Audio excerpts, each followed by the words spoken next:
지난주 베드로가 야고보를 죽인 사람들의 손에 잡히고 그래서 감옥에 갇혀서 이제 공개적으로 심판을 받고 또 처형당하게 될 날을 앞두고 있었을 때 그가 아주 놀라운 방식으로 구원을 받아서 감옥에서 벗어나 또 예루살렘 교회를 야고보, 예수님의 동생 야고보와 장로들에게 맡기고 이제 다른 지역으로 떠나게 된 것까지 우리는 말씀으로 나누었습니다. 예루살렘이 이렇게 많은 고난이 있고 박해가 있고 단순히 그냥 박해가 있으니까 어려움 때문에만 피했다고 보기는 어렵고 하나님이 사도들을 더 넓은 지역으로 퍼져서 일하게 하심으로써 이제 그곳에서 하나님의 일하심이 더욱 드러나게 되는 것을 보게 됩니다. 그 가운데 우리 안디옥 교회가 있었어요. 안디옥 교회 어떤 교회였습니까?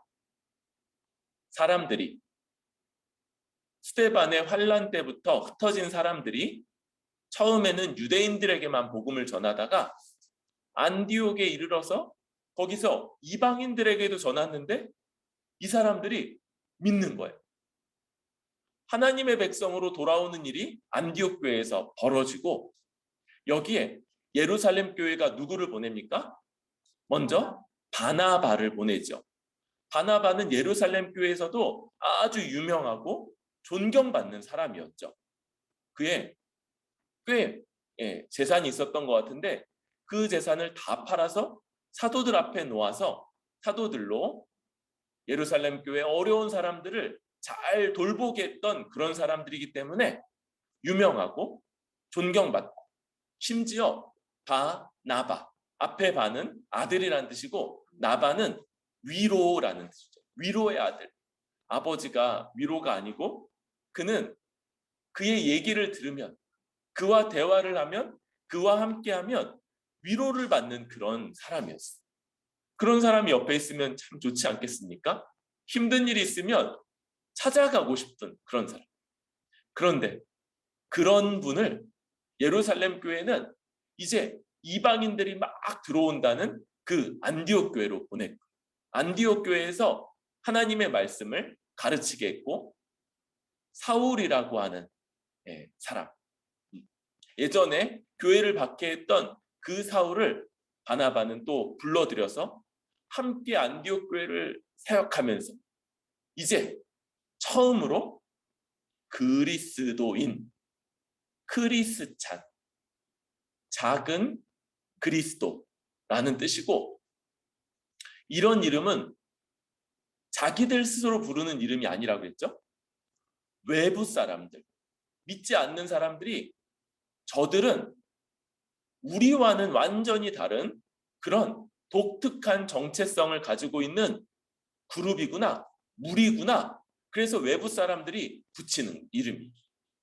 그럴 만큼이나 이들이 하나의 정체성, 분명하고 확실한 그런 한 그룹을 이루게 됐음을 말하게 되죠.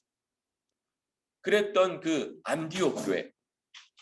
그런데 안디옥 교회에 바나바와 사울만이 아니고 다른 선지자들과 교사들이 더 있는 것을 보게 돼요.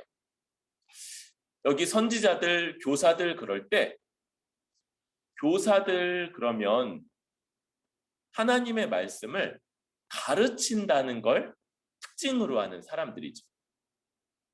이 가르침은 많은 경우에는 사도들을 통해서 전달된 내용인 거예요. 사도들이 이미 가르치고 또 당시부터 조금씩 쓰여져서 전달되고 있었던 복음서 같은 내용들 이런 것들을 기초로 하는 그런 가르침이었죠. 그런데 또한 이들은 선지자들이기도 합니다. 이 선지자라는 말은 교사들이라는 말이 정해진 내용들 이미 교회 안에서 사도들에 의해서 가르쳐진 그런 내용들을 가르치는 것이라면 선지자라는 이 특징은 그런 내용들이 상황에 여러 다양한 상황 속에 어떻게 적용이 되고 어떻게 이해될지를 알리고 전하는 역할들이라고 할 수 있을 거예요. 그럴 때 바나바, 뭐 얘기할 필요가 없죠? 너무 유명하신 분이죠. 그런데 두 번째는 시몬이에요. 우리 시몬이라는 이름을 가진 사람들 꽤 알고 있죠. 대표적으로 시몬 베드로. 시몬 베드로.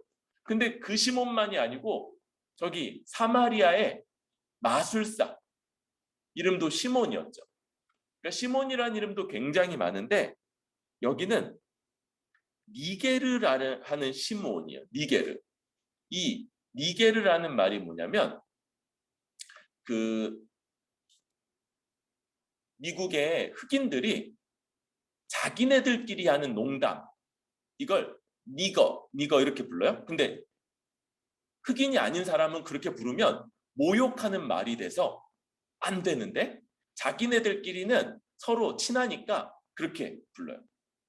이게 그 이제 비속어인데 자기네들끼리 하는 깜둥이 이런 말이에요. 지금 이 니게르라는 말이 그거하고 같은 말이에요. 그래서 흑인을 뜻해요. 아프리카 출신의 흑인. 그러니까 이 시몬이라는 사람은 피부 색깔이 아주 검은 그런 아프리카 쪽의 흑인인 거죠. 세 번째는 루기오라는 사람이죠. 루기오. 그런데 구레네 사람이다. 이렇게요. 요 옆에 구브로, 구레네 이런 섬들이 있는데 그 섬들이에요. 그래서 이 북아프리카 구레네 출신의 루기오. 네 번째도 독특한데 분봉왕 헤롯의 젖동생 마나엔. 이 마나엔이라는 사람은 분봉왕 헤롯하고 관련이 있죠. 헤롯 안티파스의 젖동생이다. 그러니까 마나엔의 어머니가 헤롯의 유모 역할을 하면서 헤롯하고 이 마나엔이 같이 큰 그런 사람. 그래서 헤롯의 왕궁하고도 관련돼 있고 당시 아주 상류 계급이었던 사람인데 그런 사람이 예수님을 믿고 또 말씀을 잘 가르치는 그런 은사를 인정받아서 교회 안에서 선지자와 교사 역할을 하고 있었던 거죠. 마지막으로 사울. 그쵸? 사울. 사울도 크게 설명할 말이 없어요. 워낙 유명한 분이라서. 그런데 이런 분들이 아주 잘 가르치고 있는 이 안디옥 교회. 그래서 그리스도인이라는 이름도 얻고 아주 잘 성장하고 있는 교회에 이제 주를 섬겨 금식할 때. 그러니까 이 교회가 금식하면서 기도에 집중하는 이런 일들을 많이 했던 것 같아요. 우리는 금식은 그렇게 많이 자주 하는 편이 아니에요. 그러나 기도는 주님이 하시는 일들을 위해서 기도하는 일은 굉장히 중요하다고 할 수 있습니다. 우리도 이런 기도에 힘쓰는 가운데 주의 뜻을 분별하게 되죠. 그렇게 안디옥 교회가 금식하며 기도할 때 성령이 이르시되 내가 불러 시키는 일을 위하여 바나바와 사울을 따로 세우라 이렇게 말씀하시는 거예요. 여러분 성령님이 이렇게 아주 구체적으로 명령을 하시는 일이 이 금식하며 기도하는 안디옥 교회 가운데 임했던 것을 볼 수 있어요. 성령님이 이렇게 구체적으로 말씀하시며 아주 인격적으로 일하시는 게 그렇게 많이 부각되는 일이 아니에요. 그래서 한편으로는 지금 성령이 예수님의 영으로서 교회에 오셔서 이렇게 말씀하셨다고도 생각할 수 있고, 또 이 일, 이제부터 벌어질 일이 너무 중요한 일이기 때문에 그래서 이렇게 특별하게 말씀했다고도 할 수 있어요. 어쨌든 성령님이 직접 말한 것처럼 이렇게 표현되고 있을 때 이건 성령님, 예수님의 영이신 성령님의 주도적인 일하심이다라는 것들을 우리 기억할 수 있을 거예요. 그래서 두 명을 따로 세우게 돼요. 그때 안디옥 교회는 또다시 4가지 반응을 하는데 3절에 보니까 먼저 또 금식해요. 그냥 금식, 밥만 안 먹고 다이어트 하려고 그냥 음식물 안 먹는 게 아니고 뭐라고요? 금식하면서 기도에 집중하는 거죠. 그러면서 주의 뜻을 더 잘 분별하기 위해 힘써요. 또 바나바와 사울이 맡게 되는 그 일들을 위해서 더욱더 기도하는. 그리고 세 번째로 그들에게, 이 두 사람에게 안수하죠. 안수라는 것 여러분들 잘 못 봤을 수 있어요. 그런데 안수는 교회에서 2가지에 쓰여요. 하나는 세례를 줄 때 쓰이고, 다른 하나는 임직할 때, 직분을 맡을 때.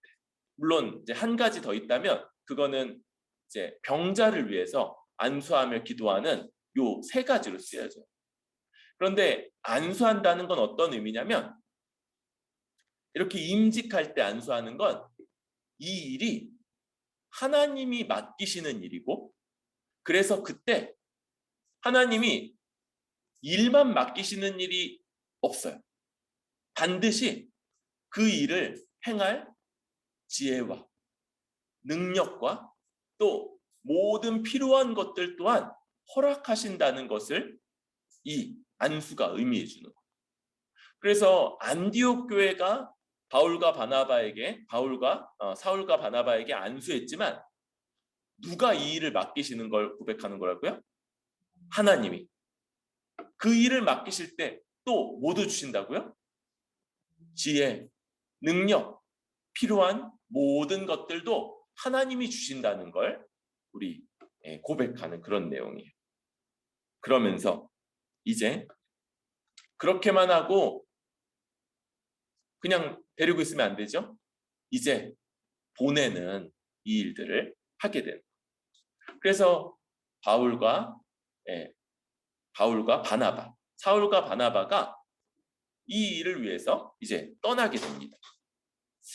그러면서 하나님이 맡기시는 일은 더 많은 지역에 복음을 전하는 일이었어요. 그래서 이들이 첫 번째로 가게 된 것이 4절에 나오는 구브로라는 곳, 구브로.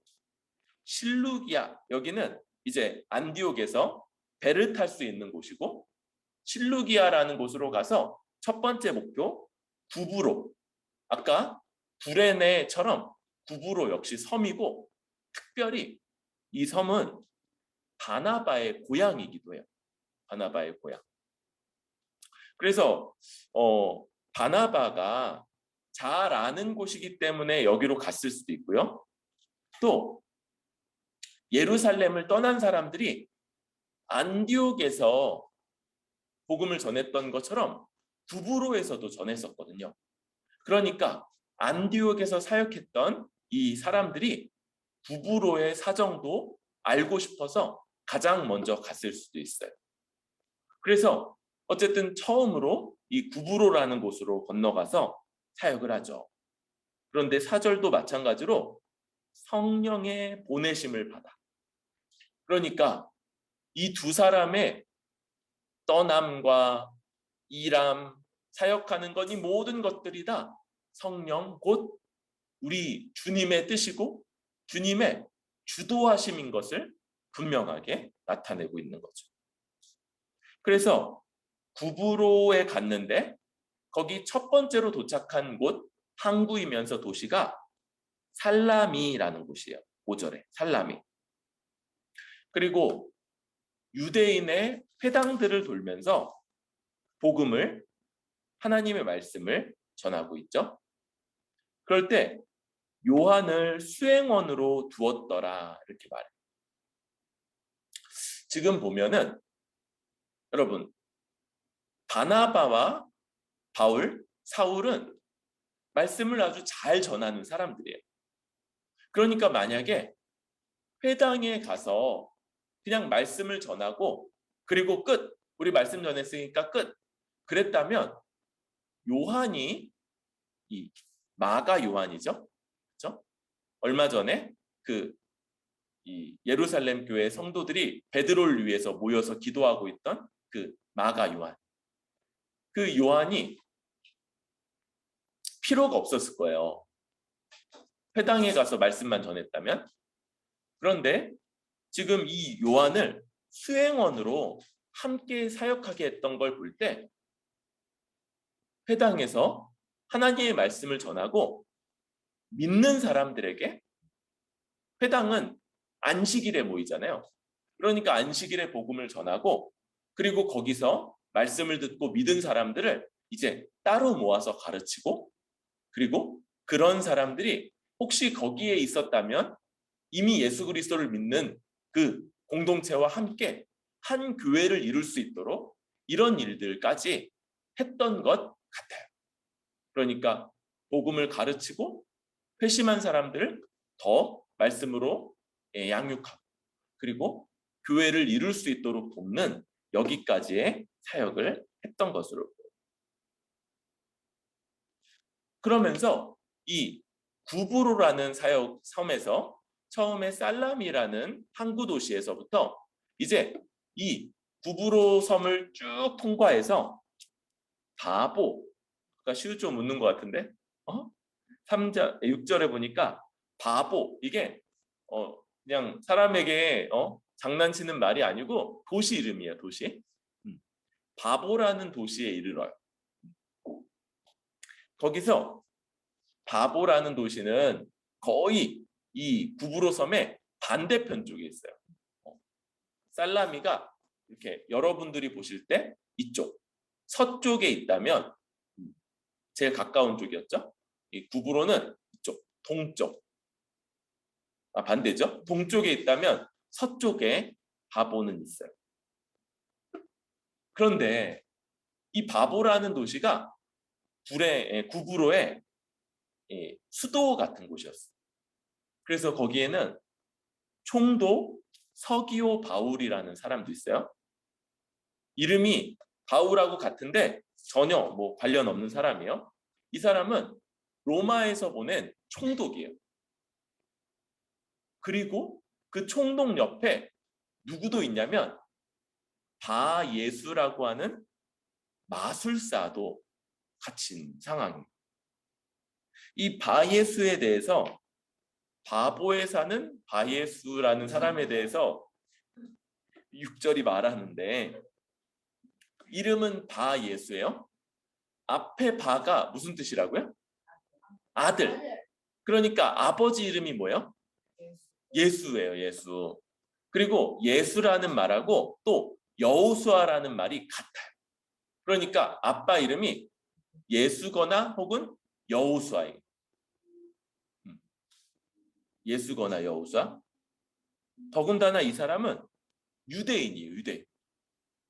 근데 유대인이면서 거짓 선지자. 하나님의 말씀, 하나님의 뜻을 그대로 전하는 사람이 아니고 그걸 바꾸는 그런 거짓 선지자. 그러면서 마술사예요. 마술사. 이 실제로 그가 어떤 능력이 있었는지 그런 것들은 잘 모르겠어요. 다만 당시에는 그런 마술을 행하는 사람들이 있고, 이런 사람들이 한 사람에게 축복하거나 저주하거나 이런 능력이 있다고 믿었기 때문에 사람들이 이 사람을 마술사, 능력 있는 사람으로 대하고 그를 두려워했던 거죠. 더군다나 옆에 로마 총독인 서기오 바울 옆에서 그런 일들을 하니까 이 사람은 많은 영향을 끼쳤던 사람인 거예요. 그런데 7절에 또 총독 서기오 바울이라는 사람도 설명이 나오는데 첫 번째 나오는 게 지혜 있는 사람. 지혜 있는 사람. 그냥 똑똑하고 이해력이 좋고 뭐 그런 사람이기보다 이 사람의 지혜는 어떤 데 드러나냐면 바나바와 바울, 사울이라고도 할 수 있는 그 바울이 그 지역에 와서 하나님의 말씀을 전할 때 불러서 듣고자 하는 모습을 보이는 건 하나님의 말씀을 딱 먼 발치에서 듣거나 혹은 전에 들었을 때 이 말씀은 뭔가 다르다. 이 말씀 더 들어야겠다. 이렇게 생각하고 판단한다는 것, 이게 그 사람의 지혜 있는 모습을 보여주는 거죠. 그는 총독이죠. 그러니까 굉장히 높은 지위, 최고 권력을 가진 사람임에도 그 말씀을 듣고자 바울과 바나바를 불러서 하나님의 말씀을 들으려고 하는 사람. 그런데 이걸 누가 싫어해요? 방금 바보에 사는 바예수, 마술사. 그 마술사. 근데 이 이름이 많죠? 엘루마라는 이름은 헬라식, 로마식 이름이고 바예수는 아버지 이름을 부르는 보통 유대식의 그 방식이죠. 지금 사울, 바울도 마찬가지. 사울이 유대식 이름이고 바울이 로마식 이름인 거예요. 그래서 이제부터 사울이 교회가 주로 예루살렘과 유대인들 중심이었을 때 사울이라고 불렀는데 지금 더 넓은 세계, 헬라 세계고 로마 세계에 복음을 전하면서는 이제부터 본격적으로 바울이라는 이름으로 불려지게 되죠. 그래서 이 바예수, 거짓 선지자, 유대인, 마술사인 이 엘루마가 서기오 바울을 못 믿게 하려고, 못 듣게 하려고 막 그들을 대적하니까 지금 바울이 성령이 충만하여서 그를 탁 주목하면서 그에게 선언하는 거. 우리 10절 한번 읽어볼까요? 시작. 이르되 모든 거짓과 악행이 가득한 자요 마귀의 자식이요 모든 의의 원수여 주의 바른 길을 굽게 하기를 그치지 아니하겠느냐. 여러분, 바울은 성령으로 충만했는데 이 엘루마, 바예수는 뭘로 충만해요? 모든 거짓과 악행으로 가득 차 있는 자. 또 마귀의 자식이고 모든 의의 원수. 하나님의 뜻, 성령이 우리 주 예수 그리스도가 특별히 보내서 지금 일하고 있는 바나바와 바울을 대적하는 것, 그것은 하나님의 뜻을 대적하는 거고, 그래서 하나님의 원수, 마귀의 자식이고 모든 의의 원수가 되는 거죠. 더군다나 지금 로마 총독과 바보와 또 이 구브로 전체에 영향을 미칠 수 있는 그런 복음의 일을 방해하는 자이기에 주의 바른 길을 굳게 하려고 하는 것. 근데 누구의 손이 그 위에 있어요? 주의 손. 이 주의 손이 있다 할 때 안수랑 비슷하죠? 바울과 바나바 이들에게는 주의 손이 안수예요. 물론 사람들이 안수했지만 주의 손이 그들과 함께해서 그들이 주의 일을 잘할 수 있도록 지혜와 능력을 주고 모든 것들을 다 공급해 주지만 이 사람에 있어서는 하나님의 뜻을 대적하고 그것을 방해하려고 하는 자에게 그 위에 있는 주의 손은 바로 심판을 의미하게 되죠.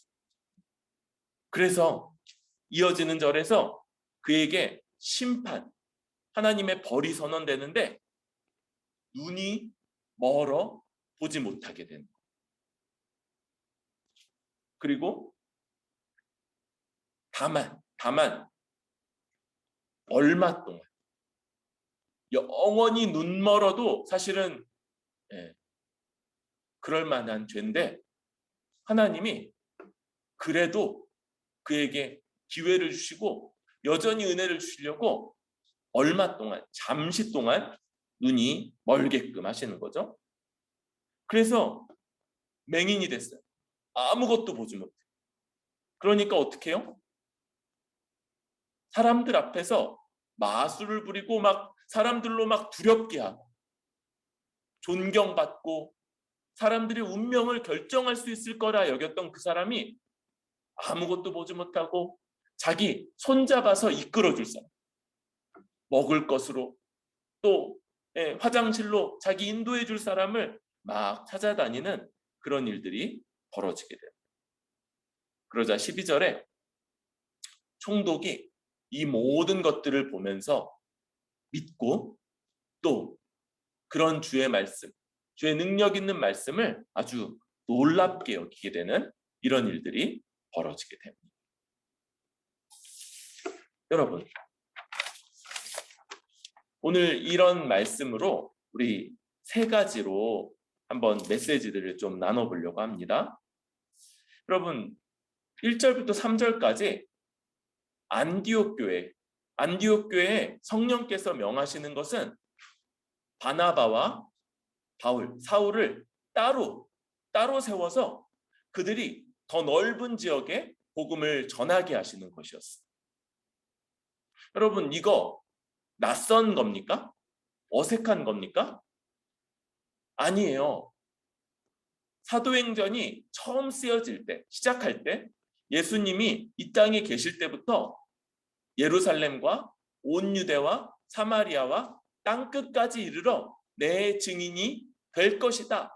그러니까 땅끝까지 이 복음, 예수님의 말씀을 가지고 나아가야 될 것을 이미 말씀을 했다고. 어색하거나 그런 일이 아니에요. 이것은 원래부터 알려졌던 주의 뜻이고 주님의 명령이었어요. 그런데 여러분, 안디옥 교회가 어떻게 반응한다고요? 금식하며 기도하는 것. 기도함으로써 이 하나님의 일반적인 명령, 예수님의 일관된 이 뜻을 아주 특별하게 받아들여요. 여러분, 안디옥 교회가 어떻다고 그랬어요? 굉장히 신자들이 많아졌다고 그랬죠. 예수님 믿는 사람들이 굉장히 많아져서 바나바 혼자 안 되기 때문에 바울을 모셔왔고 함께 사역하면서 더 많은 사역자들이 필요했기 때문에 여기 이렇게 시므온, 루기오, 마나인 같은 이런 교사, 선지자들이 함께 가르쳐야 될 만큼 그런 교회였던. 그런데도 그런 상황, 그런 환경에도 불구하고 주님의 뜻이 땅끝까지 증인되는 것, 땅끝까지 복음을 전하는 것임을 이들이 알고 받아들이고 그것에 순종하는 모습은 바로 기도했기 때문에 그렇다고 할 수 있어요. 주님의 뜻이 오늘 하루 우리 뭐 먹으면 좋겠습니까? 어떤 옷 입으면 좋겠습니까? 뭐 하면 좋겠습니까? 이렇게 하나하나 다 일일이 물어야 되는 그런 방식이 아니에요. 이런 대부분의 것들에 대해서 주님은요, 네 마음대로 해. 우리에게 허용하시는 게 있어요. 또 우리에게 일반적인 하나님의 방식이 있죠. 뭡니까? 오늘 하루도 주의 말씀을 잘 기억하고 그걸 믿고 그리고 그 말씀에 따라서 한몸됨을 굳게 지키면서 세상 가운데서도 잘 살아가는 이런 일반적인 주의 뜻을 우리가 알고 있는 거예요. 그런데 이렇게 알고 있는 것만으로는 충분하지 않아요. 무엇이 필요합니까? 그날 하루 그런 일반적인 주의 뜻을 아주 특별하게 받아들이고 특별하게 순종할 수 있기 위한 기도. 이것이 우리에게 필요하고 우리가 가져야 되는 모습이고 태도인 것이죠. 여러분, 하나님의 우리를 향한 이 일반적인 뜻, 우리가 주의 말씀을 듣고 믿고 한 몸 된 교회로서 살아가 또 이런 방식으로 복음을 드러내고 증언하면서 살아가는 이 일반적인 뜻. 그런데 그걸 그냥 머릿속으로 알고 있는 것으로 충분하지 않고 그날 하루의 우리 삶의 진정한 목표로, 진정한 방향으로 정말 생동감 있는 특별한 뜻으로 받아들이기 위한 기도. 이것이 우리에게 있어야 하고 안디옥 교회를 통해서 우리가 보는 바라고 할 수 있겠습니다.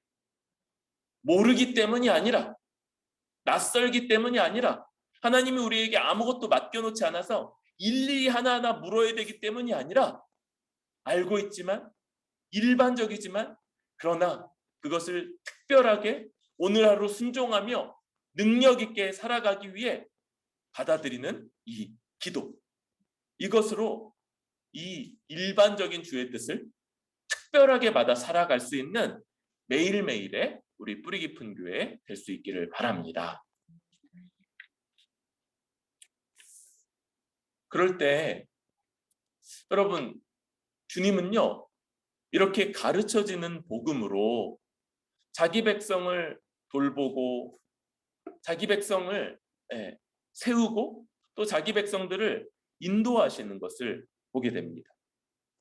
지금 바울과 바나바를 통해서 이제 구부로에 있는 사람들, 거기에도 복음이 전해지게 하시고 자기 백성을 삼으시고 하나님 앞에서 살아가게 하십니다. 그런데 어떻다고 그랬습니까? 그냥 복음을 말하기만 했다면 마가 요한은 동행할 필요가 없었어요. 바울 바나바면 충분했어요. 아니 어쩌면 바울과 바나바 따로따로, 바울은 바나바는 고향이니까 구부로로, 바울은 구레네로 가서 따로따로 사역하자 그랬어도 됐을지도 모르겠어요. 그런데 그런 게 아니라고 그랬죠. 복음으로 가르친다, 복음으로 하나님의 백성을 세워간다 할 때 선포뿐만 아니라 그 말씀으로 양육하는 것, 그리고 그들을 잘 지도해서 한 몸 된 교회에 속하고 그렇게 살아가게 하는 것까지가 복음 사역이고 복음 사역의 범위라고 할 수 있는 것이죠. 그래서 그 일을 위해서는 정말 최소한으로 바울, 바나바, 마가, 요한까지의 이런 한 사람들이 필요했던 거죠. 여러분, 하나님이 복음으로 자기 백성을 부르시고 자기 백성으로 살아가게 한다 할 때 여러분, 우리는요 이런 복음의 역사를 기대하는 사람들인 겁니다. 그저 우리에게 들려지는 말씀, 그냥 말씀이지 뭐, 그냥 그때 말씀 듣고 우리 마음이 뜨거워지고 또 때로는 눈물 한번 흘리고 그러면 되지, 그게 아니고 그 말씀이 우리에게 가르쳐주고, 그럴 때 정말 그 말씀을 믿는지, 정말 그 말씀이 우리 안에 내면화되는지, 정말 그 말씀이 우리 삶을 움직여 가고 있는지를 서로 돌아봐주고 서로 그렇게까지 말씀을 받아들일 수 있도록 양육하고, 그리고 더 나아가서 그렇게 한 개인으로서가 아니라 이제는 한 몸 된 교회 안에 속해서 한 몸으로서 모든 은사로 돌봄받고 또 나도 그 한 몸 된 교회를 섬김으로 주님 앞에서 안전하게 설 수 있도록 그렇게 세워가는 것, 이것이 바로 주님의 복음 사역이고 우리가 기억하고 참여하고 함께 감당해야 되는 그런 사역이라고 할 수 있는 것이죠. 우리가 이런 복음 사역, 주님이 복음으로 우리를 만지시고 돌보시고 안전하게 보호하시고 한몸된 교회 안에서 우리를 세워가신다는 걸 기대할 뿐만 아니라 우리 역시 이런 통전적인 복음 사역, 그죠? 내가 말했으니까 너 이제 다 들었지? 나는 전했으니까 아무 책임 없어? 난 할 거 다 했어? 이렇게 멈추는 게 아니라 그가 정말 그 말씀을 믿을 수 있도록 돕고 도와주고 또 그 말씀을 믿고 그의 삶을 변화시켜 갈 수 있도록 옆에서 지원하고 무엇보다 한몸된 교회 안에 속할 수 있기까지 우리가 계속해서 섬기며 힘써야 하는 것, 이것이 우리가 그 기대하는 복음 사역의 역사일 뿐만 아니라 우리가 참여하여 힘써야 되는 그런 사역 방향이다라고도 할 수 있습니다.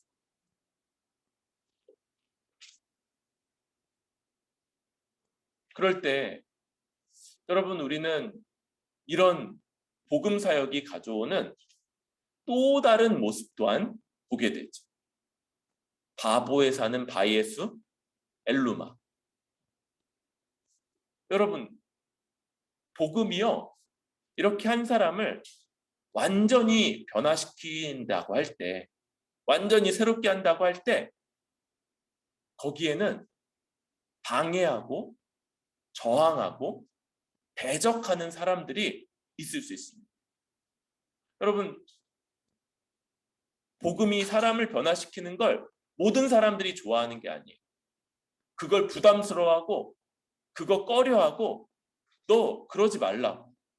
그냥 주일에 가서 1시간, 1시간 반 예배 드리는 거 그거 상관없으니까, 그런데 삶의 나머지 부분에 그 말씀에 따라 살아가지 말라고 이렇게 요구하는 사람들이 있어요. 이 세상은 네가 주일에 가서 예배 드리는 것 그거 아무 상관없어. 아무 문제 없어.